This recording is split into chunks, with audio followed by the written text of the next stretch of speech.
نداء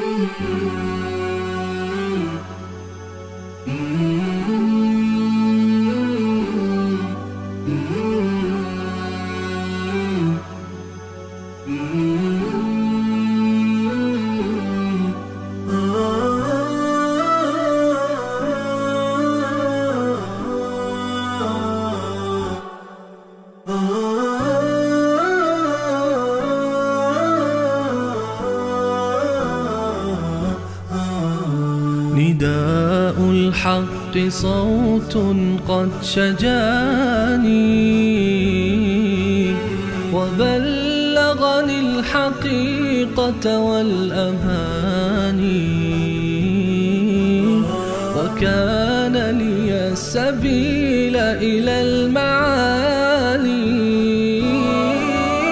ونورا للهداية والبيان. أعوذ بالله من الشيطان الرجيم. بسم الله الرحمن الرحيم. يا أيها المدثر قم فأنذر وربك فكبر وثيابك فطهر والرجز فاهجر ولا تمنن تستكثر ولربك فاصبر. صدق الله العظيم. اللهم صل على سيدنا شفيع.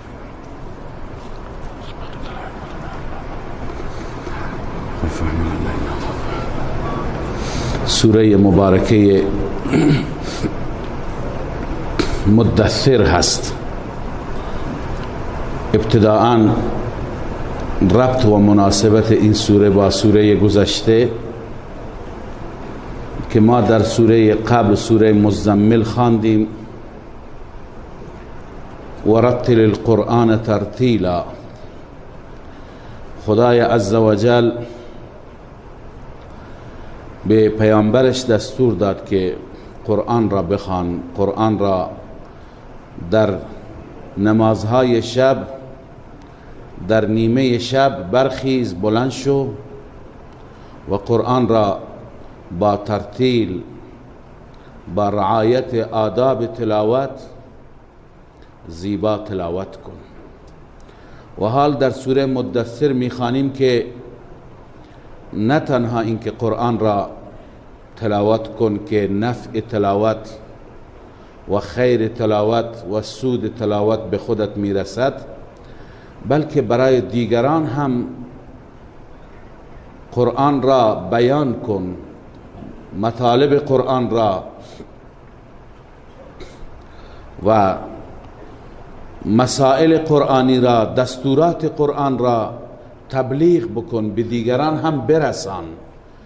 پس در این سوره علاوه از اینکه انسان برای خودش باید تلاوت بکند، الله عزوجل به حبیبش، به پیغمبرش میگه برای دیگران هم تلاوت کن.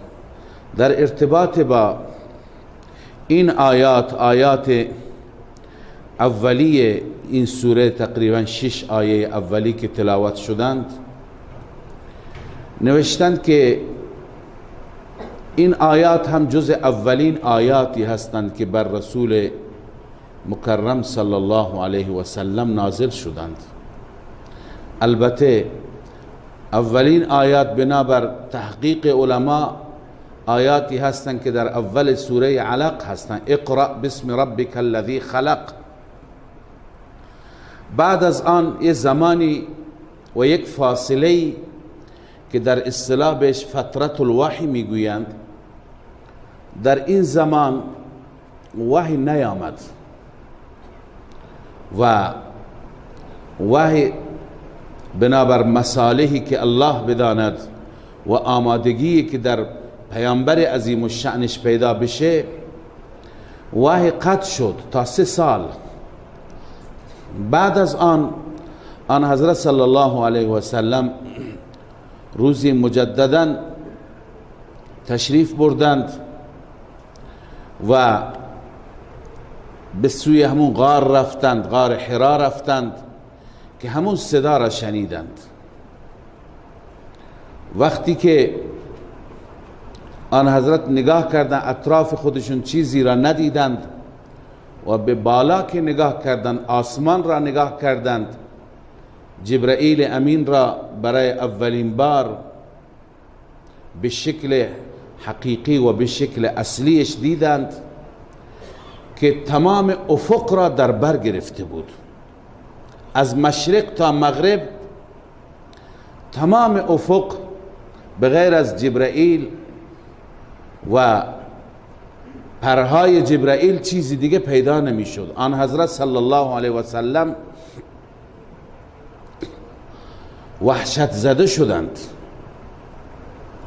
و افتادند و بعد از آن خانه آمدند و یک حالت تب به ایشون دست دادند. فرمودند به خدیجه رضی الله تعالی عنها دثرونی دثرونی، بر من چادری پتوی چیزی بیندازید که سردم هست. و آن حضرت لای چادر و پتو پیچیده بودند که این آیات نازل شد. الله عزوجل همون حالت را، همون شرایطی که آن حضرت داشتند که شرایط در چادر پیچیدن را داشتند، در پتو پیچیدن را داشتند، اون شرایط را الله عزوجل با همون حالت خطابش کرد. عیناً مثل این خطاب با محبت هست. کسی را که شما ببینید که عزیز شما هست، دوستش دارید، در یک حالتی هست، با همون حالت صداش میکنید. مثلا در حالت خوردن غذا هست، شما به اون صفتی میدهید که یعنی تو داری غذا میخوری. مثل اینکه حضرت رسول صلی الله علیه و سلم سیدنا علی رضی الله تعالی عنه را دیدند که سرش را گذاشته بر زمین و روی خاک خوابیده. بهش گفتند قم یا ابا تراب. ابا تراب یعنی خاکی، کسی که روی خاک خوابیدی. چنان این لقب برای حضرت علی خوشایند بود و چنان زیبا بود که بعد از اون لقب حضرت علی ابو تراب شد. یک بار آن حضرت فرمودند. لذا کسی را در یک حالت خاص ببینی و با همون صفت صداش بکنی،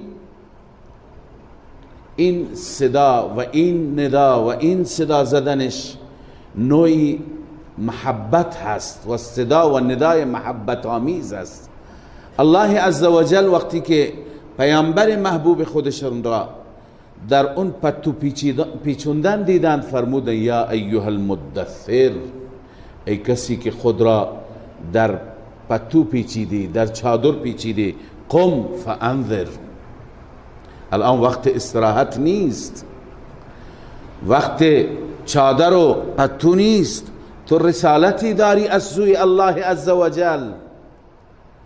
لذا برخیز و مردم را انذار کن، مردم را بیم بده، مردم را بترسان، از عذاب خدا بترسان، از فردای قیامتشون بترسان، بترسان از شرک، به سوی توحید فرا بخوان. و ربک فکبر، و عظمت رب را، بزرگی رب را، کبریایی رب را برایشون بیان کن. ربک فکبر ای عظم ربک من الشرک، عظمت رب را بیان کن که این رب عظیم، این رب کبیر، این رب اکبر از شریک پاک است، شریکی ندارد، همراهی ندارد، همسری ندارد. لذا برو مردم را بترسان از عواقب شرک که مردم همه گرفتارند، همه مبتلا هستند.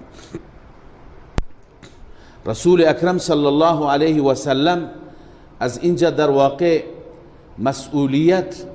مسئولیت تبلیغ و مسئولیت رسالت خودشون را دریافت می کنند و صفاتی که اینجا برای پیغمبر نوشته شده، این صفات یک دعوتگر است، من و شما اگر میخواهیم دعوتگر باشیم، میخواهیم به سوی الله مردم را فرا بخوانیم، دعوت بدهیم، باید این چنین باشیم. اولا خواب را باید کنار گذاشت، استراحت را، راحت را، رخت خواب نرم و گرم را باید ترک کرد. قم، بلند شو که وقت تبلیغ است، وقت انذار مردم هست. پس اولین چیز برای یک دعوتگر این است که راحت طلب نباشد، آسایش طلب نباشد، دنبال رفاه نباشد، دنبال تجملات نباشد، بلکه باید خوابش را، راحتش را، استراحتش را برای رضای ربش قربان بکند.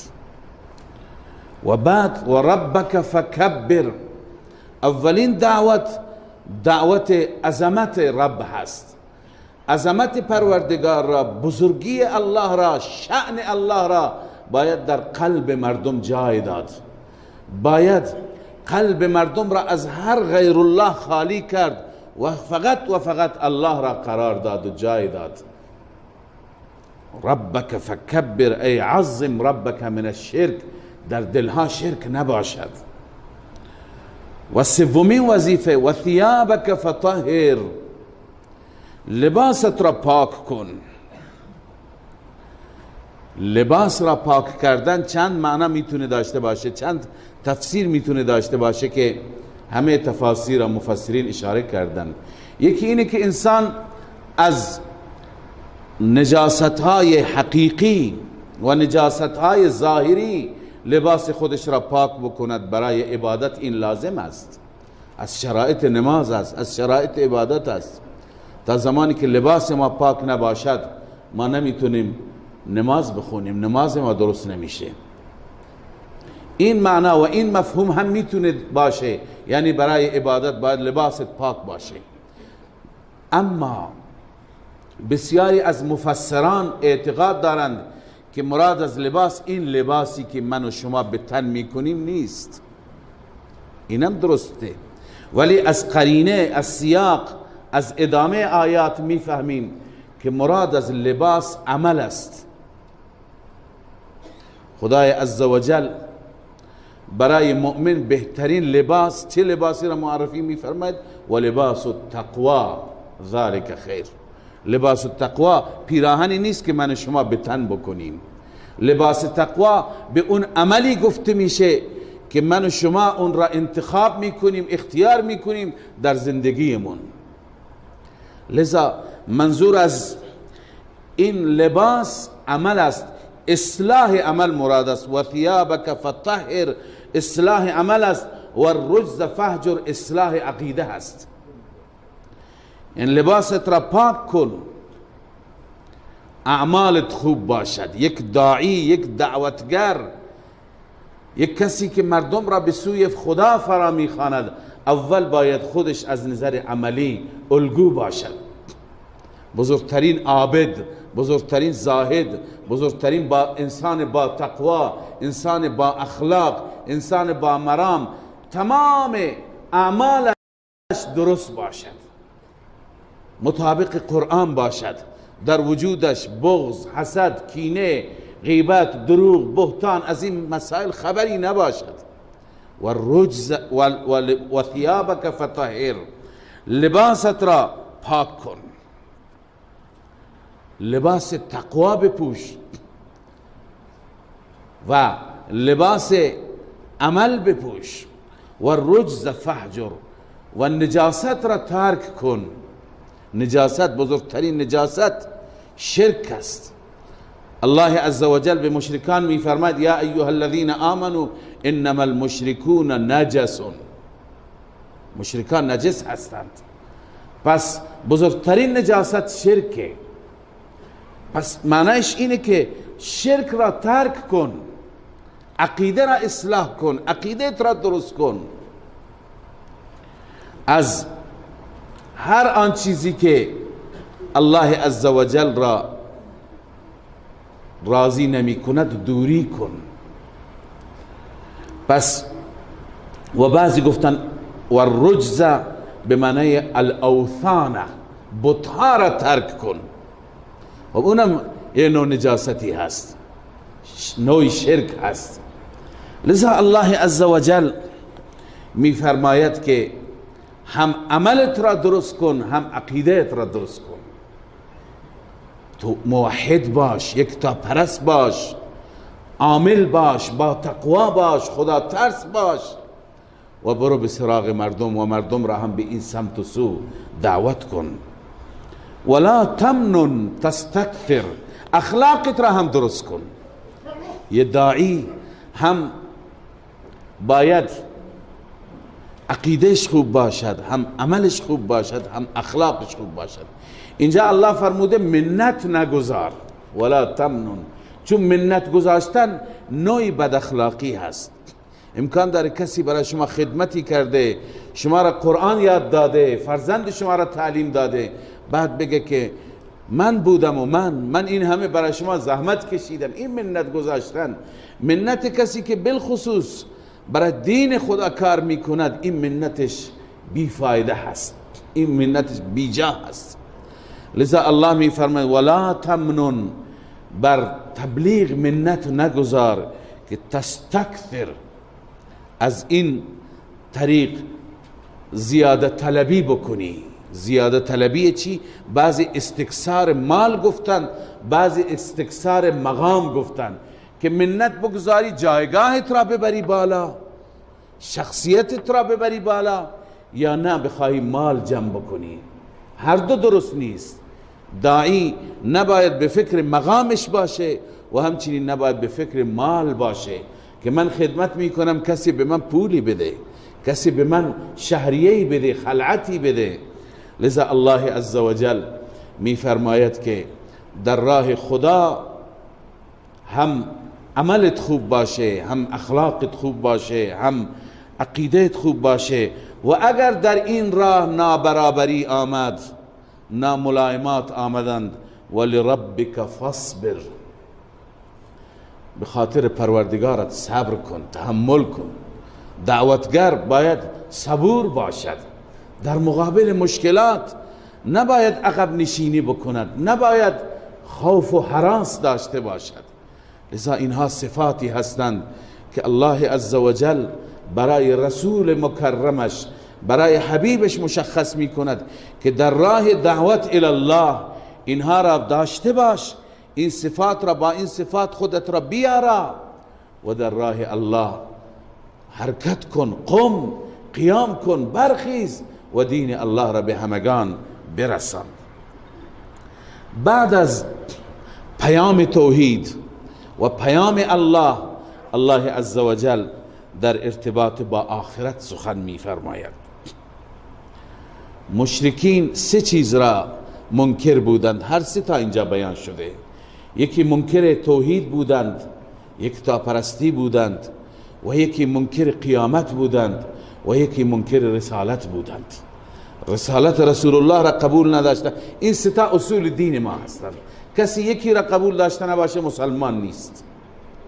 انسان باید خدا را در ذات و صفات یگانه بداند، کسی را با خدا شریک نکند. این را میگن توحید.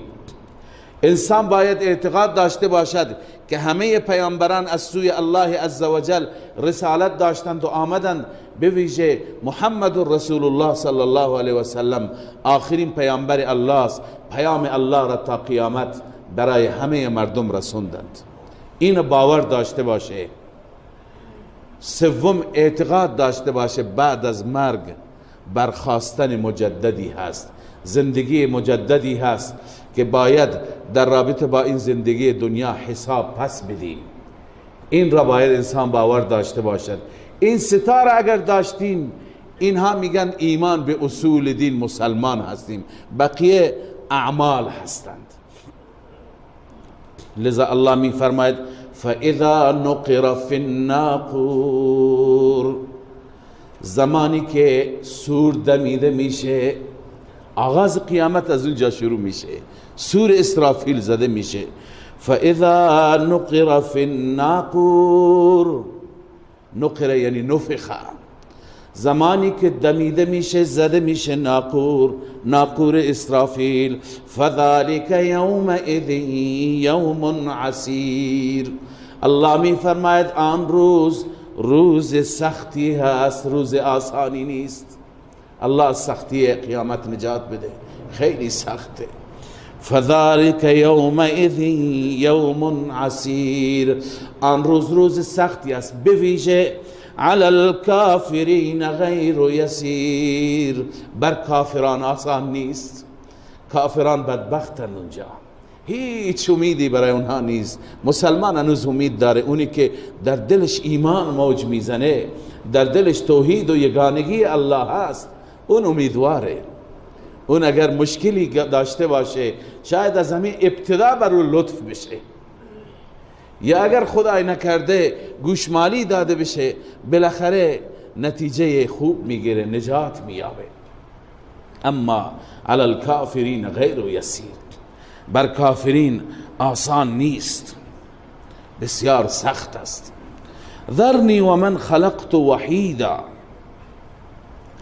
الله عز وجل در آیات قبلی به رسول مکرمش فرمود ولربک فاصبر، در راه دعوت دین به خاطر ربت صبور باش، تحملت را بالا بگیر. بسیاری انسانهای متمرد و سرکش بودند که موجب اذیت و آزار رسول الله می شدند، من جمله این کسی که در این آیات، در ادامه آیات به او اشاره شده. این بدبخت که اسمش ولید ابن مغیره بود، در سوره های متعددی ما خواندیم در رابطه با این. الله تعالی اشارات تندی دارد. معلوم میشه که از دشمنان سرسخت رسول الله صلی الله علیه و سلم بود و از معاندین و مجادلین بود، جدال بالباطل میکرد، هی سعی میکرد که دعوت اسلام را خنثی بکند. یکی از یک کافر معمولی میگه من قبول ندارم، اما یکی از هی مبارزه میکنه، هی تبلیغات میکنه. مغز متفکر مشرکین بود ولید ابن مغیره، انسانی که اون خودش را باسواد میگفت، خودش را جهان دیده میگفت، تمام جهان را میگفت من دیدم، من هم ایران را دیدم، هم روم را دیدم، هم شام و یمن رفتم، همه جا رفتم، با فرهنگا آشنا هستم، میدانم که این کلام را از کجا آورده و العیاذ بالله از کجا سرقت کرده. کلام هر شاعری باشد، سخن هر گوینده باشد، من تشخیص میدم، من مچ دستش را میگیرم، من دستش را رو میکنم. این میگفت. اما وقتی که خدمت رسول الله صلی الله علیه و سلم آمد، آن حضرت صلی الله علیه و سلم برایش آیاتی خواند، هم خطبه خواند، خطبه معروف که من یهده الله فلا مضل له و من یضلله فلا هادی له. این خطبه را رسول الله خواند و هم آیاتی از کلام الله مجید خواند.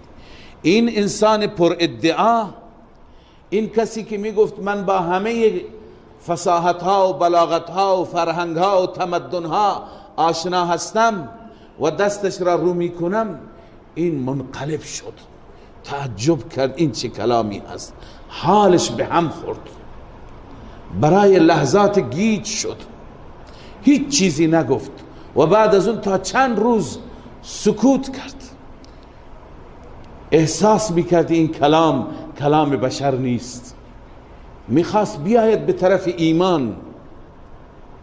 معروف شد که ولید متأثر شده، ولید داره مسلمان میشه. ولید سکوت محض بدنش را فرا گرفته بود، وجودش را فرا گرفته بود. آخر ابو جهل و بقیه سرداران احساس خطر کردند.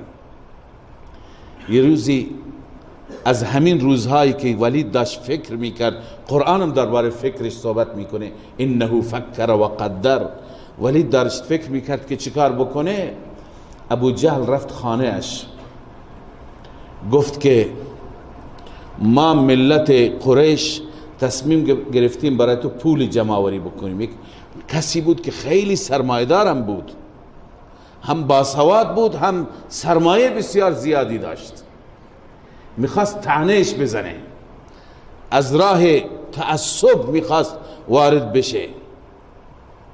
لذا گفت میخوایم برای پول جمع بکنیم، مثل اینکه فقیری پول نداری. گفت چطور مگه؟ من چه چیزی کمبود دارم، چه کمبودی دارم که شما میخواید برای ما پول جمع آوری بکنی؟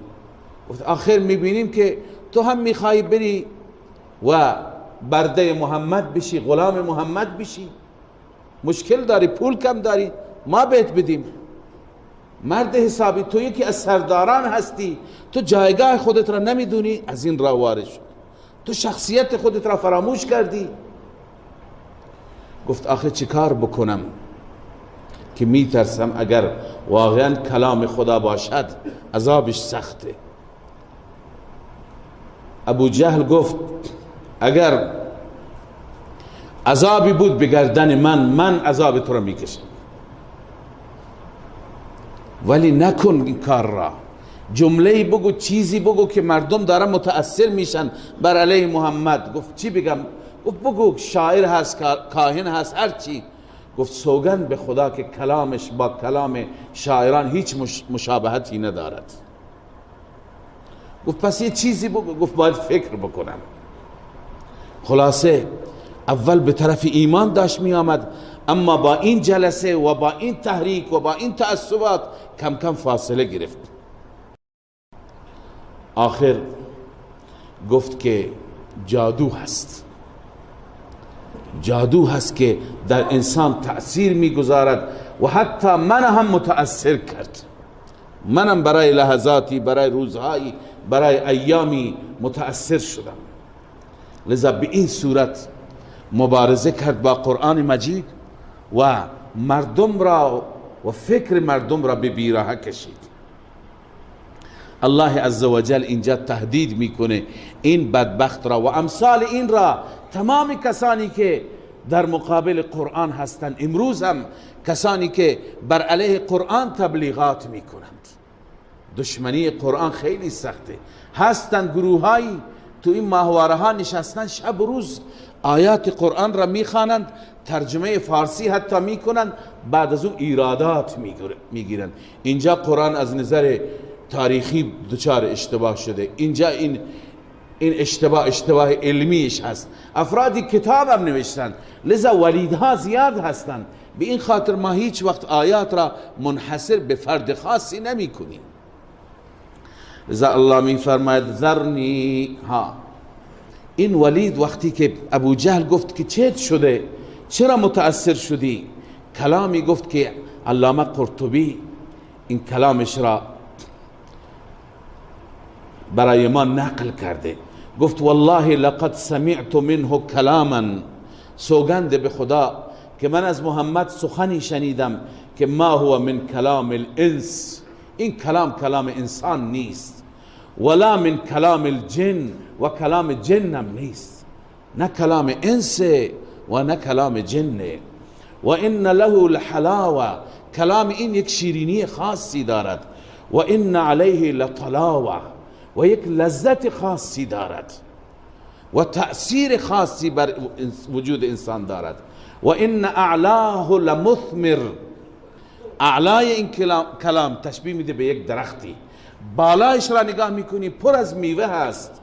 و ان اسفله لمغدق، پایینش را نگاه میکنی پر آب است. درخت وقتی که پایینش عرض کنم که آب باشد و ریشه هایش کاملا در آب باشه، مشخص چه ثمری میده، چه نتیجه داره. و انه لیعلو ولا یعلى علیه، این بر هر کلامی پیروز میشه، غالب میشه و هیچ چیزی بر این غالب نیست. و ما یقول هذا بشر مثل این نمیتونه سخن بگه. این از سخن بشر بالاتر است، از گفته بشر بالاتر است. لذا بعدا این بدبخت کفر کرد. الله می فرماید ذرنی و من خلقت وحیدا، این وعید الهی هست، تهدید الهی هست. مرا بگذارید با اون کسی که من تنها او را آفریدم.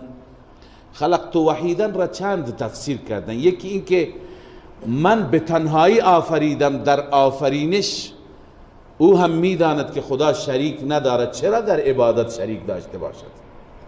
یکی معناش اینه. یکی این که او را به تنهایی آفریدم، یعنی وقتی که آفریدم تک تنها بود، الان فرزند داره، الان قوم و قبیله داره، الان پارتی داره، حزب داره، گروه داره، افرادش جمعیتی جمع هست. اون زمان تنها بود، حتی لباس هم نداشت، فراموش کرده اون روز عجز و ناتوانی خودش را. تنها آفریدمش که او تنها بود. و بعضی گفتن وحید معنیش هست یعنی یک کتاز میدان، این خودش را وحید می گفت، یعنی بی‌نظیر، مثل این کسی نبود، حریف نداشت، یک کتاز بود. لذا این خودش لقب خودش را گذاشته بود. الله عزوجل تمسخرا و استهزاء او را میگه اون کسی که من او را یک کتاز آفریدم بگذارید که من به حسابش برسم.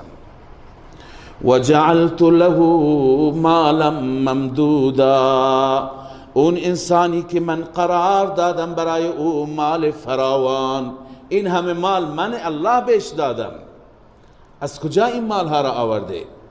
و بنین شهودا، و فرزندانی که حاضر باشند. شهودن یعنی حاضرند. بعضی ها فرزند خدا بهشون داده ولی فرزندان دنبال زندگی خودشون هستن، با پدر کاری ندارن. پدر اینجا ایران زندگی میکنه، یک فرزندش لندنه، یکی آمریکا است، یکی نمیدونم اون گوشه دنیاست. خب دلش خوش فرزند دارم، ولی فرزند هیچ وقت به دردش نمیخوره، بازو و عصای برای پدر نمیشه. امکان داره وقتی پولی چیزی بفرسته ولی دیگه دردی نمیخوره. اما یه پدری هست که چند تا فرزند داره، همه فرزندان حاضر و آماده. یک فرزندی باغهایش را داره اداره میکنه، یک فرزندی مغازه هایش را و تجارتش را داره مدیریت میکنه، یک فرزندی رمه و نمیدونم مالهایش را مدیریت میکنه. همه کارها تقسیم به دست فرزندان، روزها کارهای خودشون را میکنن، شب دوره هم هستند. خب این نعمت بزرگی هست. لذا ولید را میگن 10 تا پسر داشت، خدا بهش زیاد داده بود نعمت، ولی ناقل بود بدبخت. 10 تا پسر داشت، همه فرزندانش تمام کارها و امورش را، هم امور تجاریش را انجام میدادند، هم امور خانهش را انجام میدادند، هم مالی چیزی داشت، گوسفندی، شتری، همه کارها به دست فرزندان خودش بود. لذا الله میفرماید این انسانی که من بهش مال فراوان دادم و بنین شهودا، و فرزندانی که حاضر باشند، همیشه آماده باشند، من بهش دادم. و مهدت له تمهیدا، و برای او تمهیداتی هم آماده کردم. یعنی چی؟ یعنی بهش جایگاه دادم، پست دادم. برای خودش کسی هست، مردم را به عنوان یک سردار، به عنوان یک خد خدا، به عنوان یک بزرگ میدانند. صاحب عزت هم در میان جامعه هست، شخصیتی برایش درست کردم. اما این همه دادم و الان با آیات ما دشمنی میکند. ثم یطمع ان ازید، بعد از این هم طمع دارد، انتظار دارد که من در او بیفزایم، هنوز بهش بیشتر بدم. کلا، ردعیه هست، هرگز نه. الله می فرماید انه کان لآیاتنا عنیدا، این علت است، به دلیل اینکه این انسان نسبت به آیات ما معاند است، ضدی هست، ضد آیات ماست. چیکارش میکنم؟ سأرهقه صعودا، ان قریب او را از صعود بالا میبریم. صعود در درس دیروز هم عرض کردم، بعضی ها معتقدن یک کوهی هست از آتش. بعضی مجرمان را که بیشتر الله عزوجل شکنجه بدهد، دستور میدهد توی آتش، در وسط آتش روی کوه هم برند و با تازیانه اونها را میزنند. این سختترین و شاقترین عذاب است. الله میفرماید بر اون صعود میبرم. انه فکر و قدر، این تفصیل انادش هست، بنویس تفصیل اناد. چطور عنید بود، چطور معاند بود، ضد آیات ما بود. الله می فرماید انه فکر و قدر. این انسان بدبخت ابتدا فکر کرد با خودش و سنجید، پیش خودش یک محاسبه‌ای کرد، سنجید که این کلام چه کلامی هست.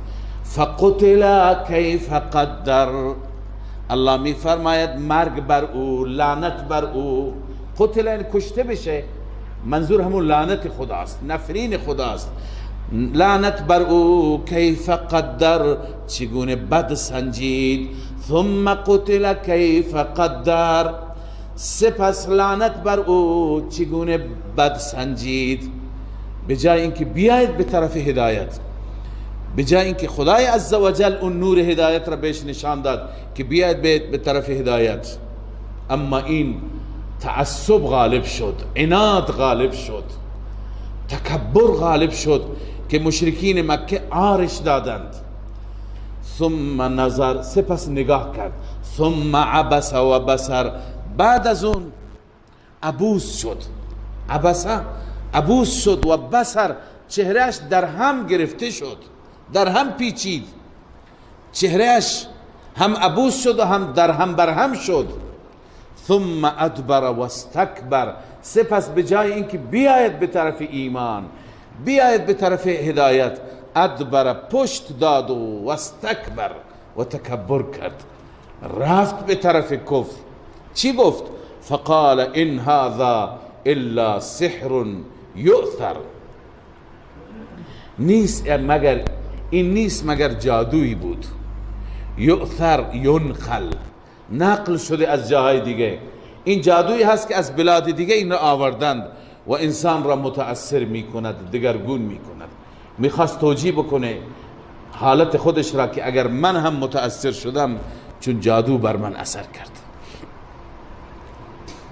ان هذا الا قول البشر، این نیست مگر قول بشر است. این سخن بشر است، سخن خدا نیست. الله عزوجل از اینجا به بعد برش وعید بیان می کند. بعد از اینکه به این نتیجه رسید، الله می فرماید سأصلیه سقر، من ان قریب او را به سقر داخل می کنم. سقر نامی از نامهای جهنم هست. الله می فرماید او را در قعر سقر، در وسط جهنم می برم. و ما ادراک ما سقر، خبرداری میدانی سقر چی هست؟ و ما ادراک استفهام تحویلیه، ایجاد حال، میدونی سقر چیه؟ لا تبقی ولا تذر، هیچ چیز را باقی نمی گذارد و هیچ چیزی را ترک نمی کند. انسان را، همه جای انسان را می سوزد، هیچ جای از بدن را باقی نمی گذارد. لواحة للبشر، سوزنده پوست هست، پوست را می کند، پوست انسان را هم از بین می برد. علیها 19، بر اون سقر 19 تا فرشته هستند.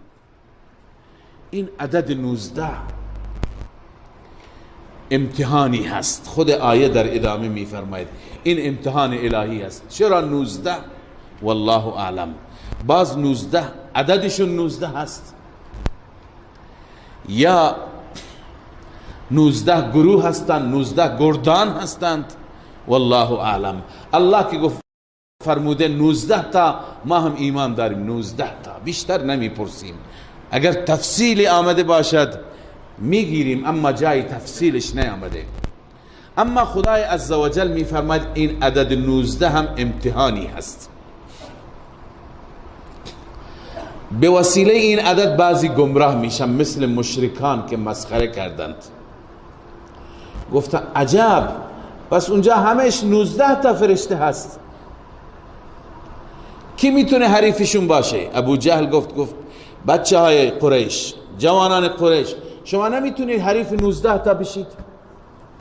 یکی که خودش را قهرمان میدانست به نام ابو الاشد ابن اسید جمحی اون گفت من به تنهایی 17 تا را جواب میدم، 2 تا دیگر را بقیه جوانان قریش میتونیم اونها را دستگیر بکنیم. حتی به این صورت مسخره میکردند، گمراه شدند. خب برای بعضی این عدد گمراه کن بود از این جهت که مسخره کردند. برای بعضی مثل ما مسلمان ها که به هر کلام الله ایمان و اعتماد داریم، برای ما موجب هدایته. ما میگیم آمنا و سلمنا، هرچی رب ما فرموده و هرچی که مراد رب ما هست حق است، ما ایمان داریم، قبول داریم. برای ما سبب هدایت بیشتر میشه، برای اونها سبب گمراهی بیشتر میشه. و همچنین برای اهل کتاب این 19 اگر اونها عینک تعصب را کنار بگذارن هم سبب هدایت میشه، چون این عددی هست که الله اشاره میکنه با این عدد اونها آشنا هستند. تو کتابهای اونها هم همین عدد 19 هست، در تورات و انجیل هم همین عدد ذکر شده. لذا الله می فرماید علیها 19، بر آن جهنم 19 تا هستند.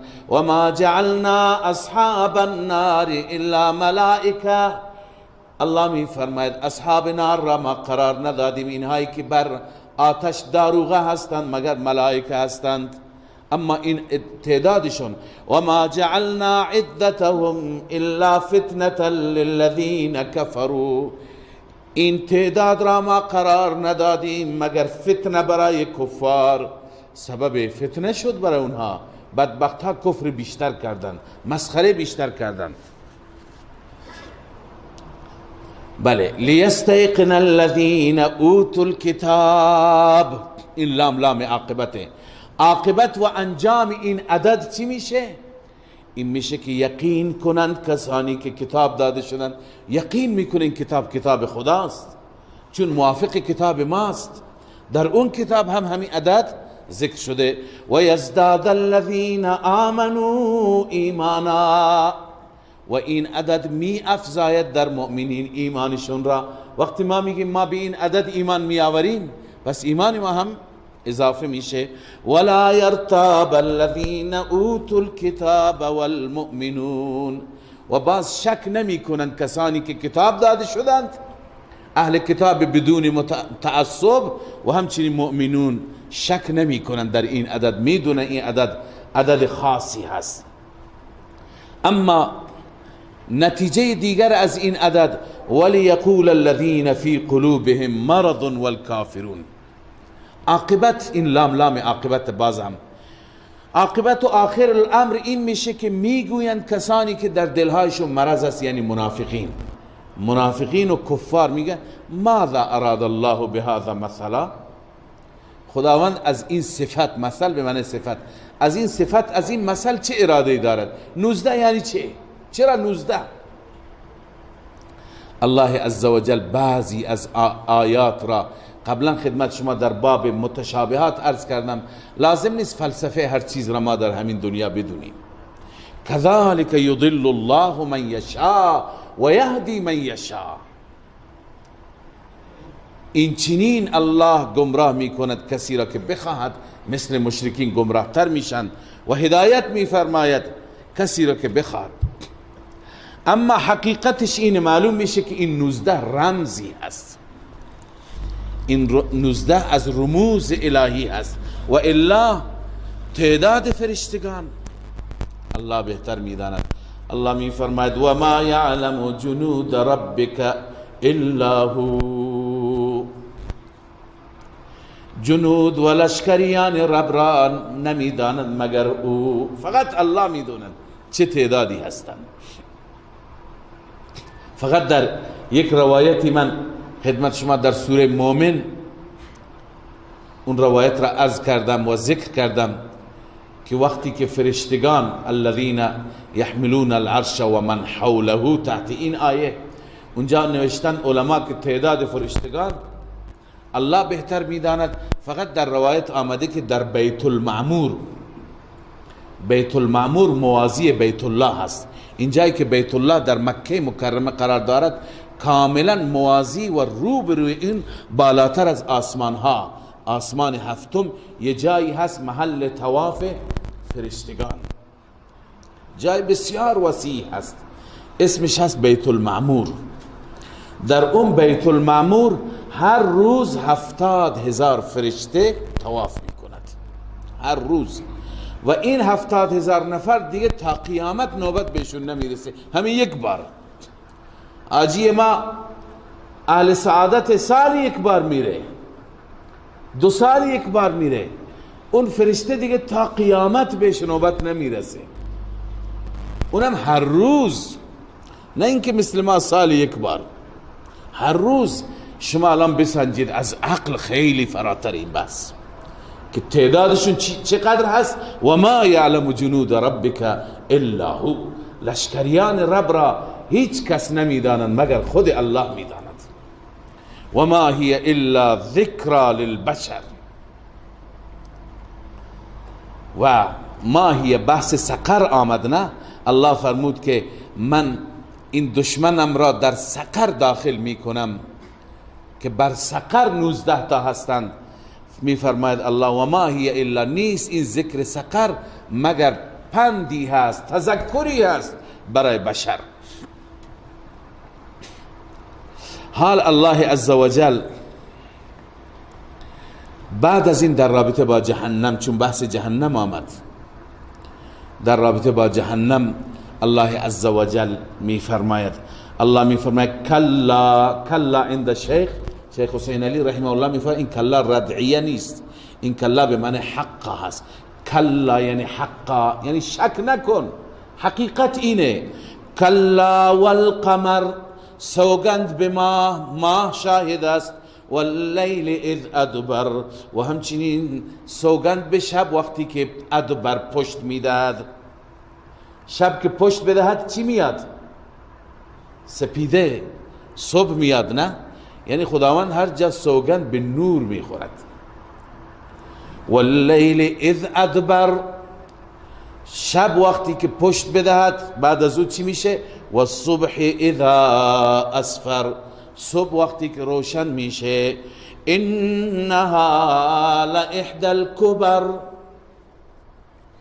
همانا این جهنم سقر، لاحدى الكبر، یکی از آیات بزرگ الله است. به اعتبار انذار بنویسید، از آیات الهی هست، به اعتبار انذار که ما را می ترساند. باید تک تک از جهنم بترسند. لاحدى الكبر نذیرا للبشر، الله می فرماید این ترساننده بشر است، برای ترس بشر. این مطالب گفته شده لمن شاء منکم ان یتقدم او یتأخر، برای هر کسی که بخواد، تمام مکلفین. چی میخواد؟ ان یتقدم، جلو بیاد یا عقب بره، یتقدم الى الاسلام او یتأخر عن الاسلام. یعنی خدا میفرماید من ذکر جهنم را آوردم تو قرآن، یکی از کبر هست، یکی از انذارهای بزرگ هست که شما بندگانم را بین بدهم، بترسانم. الان شما اختیار دارید، لمن شاء منکم ان یتقدم، هر کسی میخواد بیاد جلو به طرف اسلام، به طرف ایمان، به طرف توحید، و هر کسی نمیخواد یتأخر، یعنی از اسلام فاصله بگیره. فمن شاء، در جای دیگه الله فرموده فمن شاء فلیؤمن و من شاء فلیکفر، هر کسی دوست داره ایمان بیاره، هر کسی دوست داره کفر بکنه، ولی این را هم حلقه گوشش بکنه، آویزه گوشش بکنه که انا اعتدنا للظالمین النار، برای کافرین ما آتش آماده کرد. لذا اختیار با خودتون. لذا اینجا هم الله می فرماید من جهنم را و ذکر جهنم را در قرآن آوردم که این یکی از کبر است، یکی از انذارهای بزرگ هست برای کسی که میخواد ان یتقدم، بیاید به سوی اسلام، او یتأخر، یا فاصله بگیره، عقب بکشه خودش را. در روز قیامت هر انسانی گرفتار عملش است. کل نفس بما کسبت رهینا، هر نفسی به آنچه که کسب کرده گرفتار است. رهن گروه را میگن، نه؟ گروه اعمال خودش هست انسان. اما این انسان شما را مژده باد که این انسانی که گرفتار اعمال خودش هست مشرکه، شما انشاءالله نیستید، چون الله استثناء فرموده الا اصحاب الیمین، مگر اصحاب الیمین اونجا گرفتار نیستند. کل نفس بما کسبت رهینه، هر نفسی، به این خاطر مفسرین گفتن نفس مشرکه مراد است. نفس مشرک گرفتار اعمال خودش هست، مؤمنین الا اصحاب الیمین مستثنا هستند. مؤمنین جایشون کجا هست؟ الا اصحاب الیمین، مگر اصحاب الیمین، اونهایی که نامه اعمال به دست راست تحویل گرفتن، فی جنات یتساءلون، اینها در باغات هستند، در مجالس خودشون، یتساءلون، از هم دیگه سوال میکنند. سوال میکنند، بعض از مجرمین سوال میکنند. یتساءلون عن المجرمین، اهل بهشت از مجرمین سوال میکنند. از آیات و روایت معلوم میشه که بهشتی ها در جایگاهی هستند که بر جهنم اشراف دارند، جهنمی ها را کاملا میبینند، چون گاهی سرک میکشند، نگاه میکنند برای دوستان خودشون را هم میبینند، شفاعت میکنند که خدایا اینها با ما تو دنیا بودند. خداوند اکرام میکنه صالحین را، میگه خب شما که میشناسید و از اهل ایمان بودن، پس شفاعت شما قبول، بیرونشون کنید. معلوم میشه که اشراف دارن، لذا در جایگاهی قرار دارن، در سکوهایی هستند که مجرمین را میبینند، از مجرمین سوال میکنند. اصحاب الیمین مؤمنین یتساءلون عن المجرمین، سوال میکنند از مجرمان که ما سلککم فی سقر، ای مجرمان چی چیزی شما را داخل کرد در این جهنم؟ سقر عرض کردم نامی از نامهای جهنم است. شما را کی آورد تو جهنم؟ چه عملی باعث شد؟ الان اونها ذکر میکنن. ببینی از این اعمال بدور باشیم. قبلا عرض کردم دو چیز هست که جز وظائف ما هست و موجبات نجات ما میشه. یکی التعظیم لامر الله، در مقابل دستور خدا باید تعظیم، هر چی خدا گفته بگیم چشم. دوم الشفقت علی الخلق، بر خلق خدا شفقت داشته باشیم، به ضعفا برسیم، همدردی داشته باشیم. اینها این دوتا را نداشتن، خودشون اعتراف میکنن ما در دنیا نداشتیم، نه امر خدا را اطاعت کردیم و نه به فقیر فقرا و ضعفا رسیدگی کردیم. این بهشتیان از اونها میپرسن ما سلککم فی سقر، چه چیزی شما را در جهنم داخل کرد؟ قالوا لم نکن من المصلین، ما از نماز گزاران نبودیم، ما نماز نمی خوندیم، یعنی امر خدا را به جا نمی آوردیم، تعظیم امر الله نداشتیم. ولم نکن نطعم المسکین، ما به مساکین خوراک نمی دادیم، یعنی به مساکین رسیدگی نمی کردیم. در کنار ما بود، بوی کباب ما دیوانهشون کرده بود، ولی اونها از گرسنگی شکم درد داشتن، معنیش همینه دیگه. لذا ما به اونها نمی رسیدیم. پس نه حق الله را ادا کرده و نه حق العباد را ادا کرده. البته ایمانم نداشته، از ادامه معلوم میشه. و کنا نخوض مع الخائضین، ما داخل می شدیم، وارد بحث می شدیم با خائضین، با کسانی که وارد بحث های خلاف اسلام می شدن. خائضین بنویسیم مخالفین اسلام، یعنی ما همیشه با مخالفین اسلام، منافقین، یهود، نصارا، مشرکین، با اونها هم زبان بودیم، هم مجلس بودیم. لذا برحذر باشیم از اینکه با اهل نفاق، با اهل شرک همیشه جلسات داشته باشیم بر علیه دینداران. هستند کسانی که میروند وارد یک گروه های، یک مجموعه های، وقتی میرند مجبور میشن برای حقوق خودشون برنامه ریزی بکنند بر علیه اهل حق، بر علیه اهل دین، بر علیه اهل دعوت. لذا باید برحذر بود از افرادی که اون افراد برنامه ریزیشون در جهت مخالفت با اسلام، مخالفت با دین، مخالفت با تعلیم، مخالفت با مسجد، مخالفت با جهاد، مخالفت با دعوت الله هست. بعضی ها برنامهشون همینه. اذا مبادا که ما با اونها هم مجلس و هم نشین باشیم و در برنامه ریزی شریک باشیم. اینها همینه میگن و کنا نخوض مع الخائضین. اونهایی که وارد بحث می شدن و در گود بحث ها می رفتن بر علیه اسلام، ما هم با اونها بودیم، شریک بودیم، چون از اونها پول دریافت می کردیم، مجبور بودیم. و کنا نکذب بیوم الدین. ما روز دین را، روز جزا را تکذیب می کردیم، یعنی قیامت را باور نداشتیم. می گفتیم نه این حرفا، همونطور که خیلی از جوانها متاسفانه امروز عقیدهشون سسته.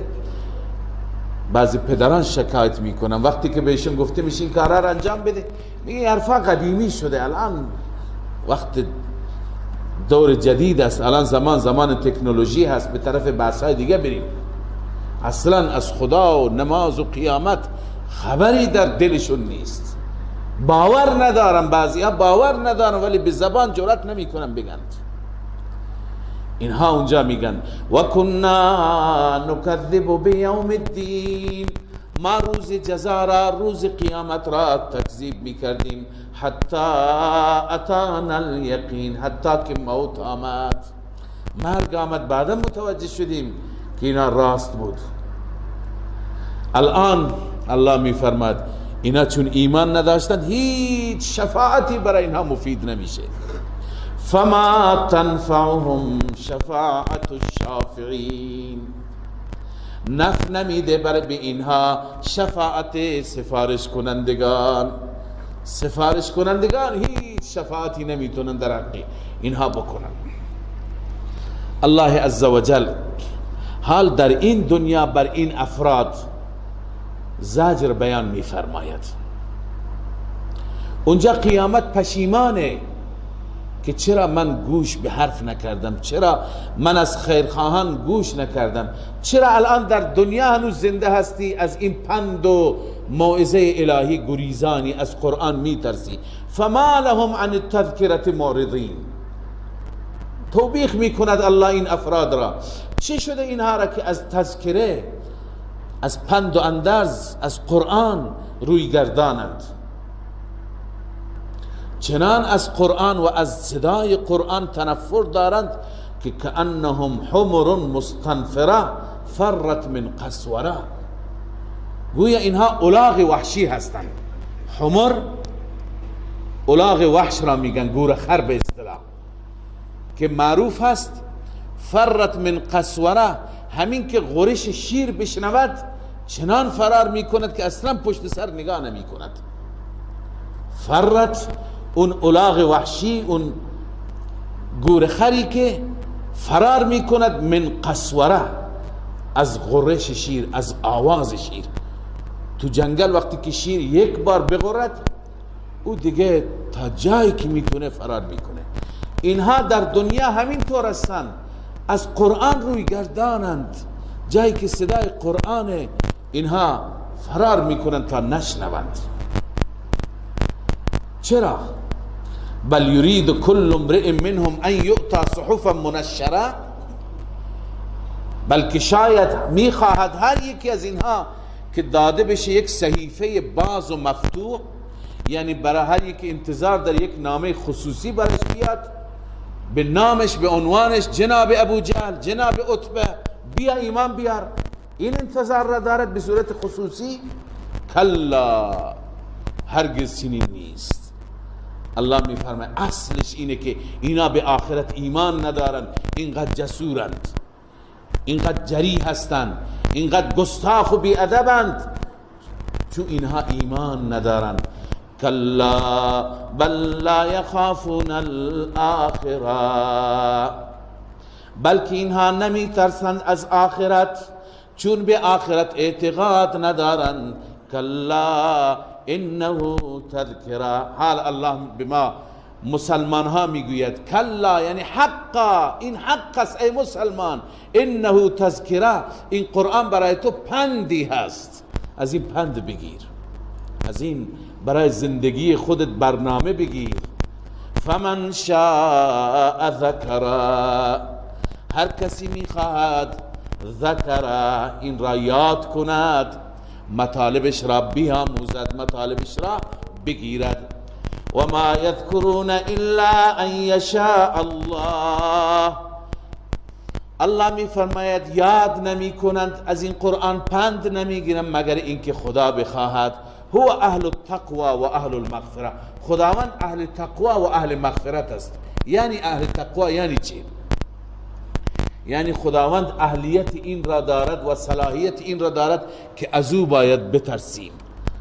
اهل التقوا یعنی اهل این که از او ترسید. چنانچه حضرت انس رضی الله تعالی عنه روایتی از رسول الله صلی الله علیه و سلم روایت می‌فرماید در تفسیر همین آیه که نمیدونستن صحابه که خداوند اهل تقواست یعنی چی. چون ما انسان ها میتونیم اهل تقوا باشیم، مثلا شما اهل تقواید یعنی متقی هستید، خدا اهل تقواست یعنی چی؟ عن انس ان رسول الله صلی الله علیه و سلم قال في هذه الايه، رسول الله صلی الله علیه و سلم درباره این آیه فرمود قد قال ربكم انا اهل ان اتقى، من اهل این هستم که از من بترسن مردم. فلا یجعل معی اله، با من هیچ معبود و الهی را شریک نگیرن. فمن اتقانی، پس هر کسی از من ترسید، فلم یجعل معی اله آخر، با من الهی دیگر را شریک نساخت، فانا اهل ان اغفر له و اهل المغفره، من اهل این هستم که او را ببخشم. این را روح المانی آورده به آدرس مسند امام احمد، ترمذی، حاکم نیشابوری، نسائی، ابن ماجه، در همه این کتابا این حدیث آمده که الله میفرماید من اهل این هستم که مردم از من بترسند و با من معبودی دیگر را شریک نسازند. هر وقتی که از من ترسیدن من اهل مغفره هستم، من اونها را میبخشم. الحمد لله رب العالمين والعاقبة للمتقين والصلاة والسلام على سيدنا وحبيبنا ومولانا محمد وعلى آله وصحبه أجمعين. يا حي يا قيوم برحمتك نستغيث، أصلح لنا شأننا كله ولا تكلنا إلى أنفسنا طرفة عين. اللهم إنا نسألك البر والتقوى ومن العمل ما ترضى. اله العالمین، پروردگارا اون ایمانی که مطلوب تو هست و مورد رضای تو هست نسبت به توحید و نسبت به رسالت و نسبت به قیامت نصیب ما بفرما، و اون عملی و اون اعمالی که تو راضی میشی و تو انتظار داری از بندگانت، اون اعمال را نصیب ما بگردان و ما را صاحبان توفیق برای اون اعمال بگردان. پروردگارا اخلاقی که تو از ما میخواهی و در کلامت از تعریف کردی از اون اخلاق، ما را متصف به اون اخلاق بگردان. مولا این آیات را که میخوانیم توفیق عمل به این آیات عنایت بفرما. عقیده آخرت را، عقیده معاد را و عقیده بعث بعد الموت را در ریشه های دل ما جای بده. پروردگار در روز قیامت ما را از اصحاب یمین بگردان، ما را از اونهایی بگردان که با دیدار ربشون لذت میبرند. ما را دیدار خودت را نصیب ما بگردان، رضای خودت را نصیب ما بگردان. مولا از ما راضی باش، از ما خوشنود باش، به اعمال ما و به غفلت‌های ما نگاه نکن. اله العالمین، از ما را بندگان مرضی بگردان و از ما راضی و خوشنود باش که با رضایت در دنیا زندگی بکنیم و با رضایت از این دنیا بریم و با رضایت وارد بهشتت بشیم. اله العالمین ما را دیندار بگردان، ما را با تقوا بگردان، ما را با ایمان بگردان، ما را از بندگان مخلص و صالحت بگردان.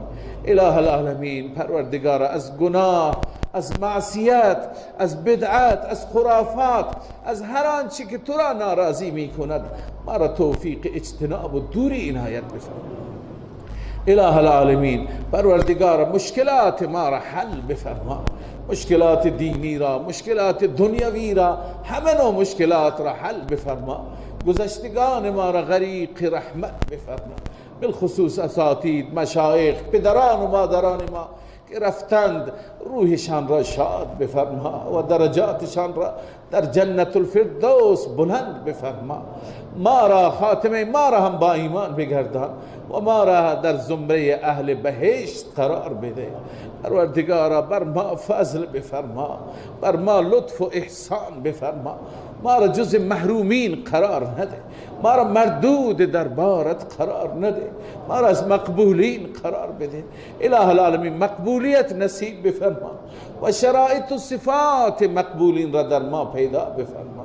اله العالمین طاعت و بندگی های شکسته ما را قبول بفرما و ما را بیشتر توفیق بده، از اهل توفیق بون بگردان. پروردگارا رب خاتمه همه ما را با ایمان بگردان و آخرت ما را آباد بگردان. تمام عزیزانی که تقاضای دعا کردن، برادران، خواهران، برای هر مقصدی، برای هر حاجتی، مولا حاجاتشون را برآورده بفرما، دعاها را قبول بفرما، فریادهای دل را بشنو و اجابت بفرما. ربنا تقبل منا انك انت السميع العليم وتب علينا انك انت التواب الرحيم. آمين برحمتك.